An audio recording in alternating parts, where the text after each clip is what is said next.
পরিষ্কার করা মাংসেতে পেঁয়াজ বাটা, আদা বাটা, রসুন বাটা, 2 চামচ হলুদ গুঁড়ো, 2 চামচ লঙ্কা গুঁড়ো, 1 চামচ ধনে গুঁড়ো, 1 চামচ টক দই, 1 হাতা সর্ষের তেল, 1 পিঞ্চ মতন কাসুরি মেথি দিয়ে ভালো করে মেখে নিতে হবে।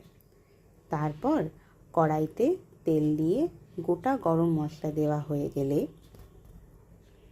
পেঁয়াজ দিয়ে ভালো করে ভেজে নিতে হবে। ভাজা হয়ে গেলে আদা বাটা, রসুন বাটা দিয়ে ভালো করে কষতে হবে।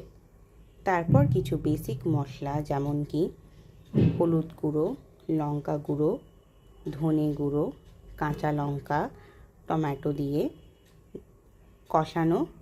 কষিয়ে নিতে হবে। কষানো হয়ে গেলে মাংসটা দিয়ে দিতে হবে।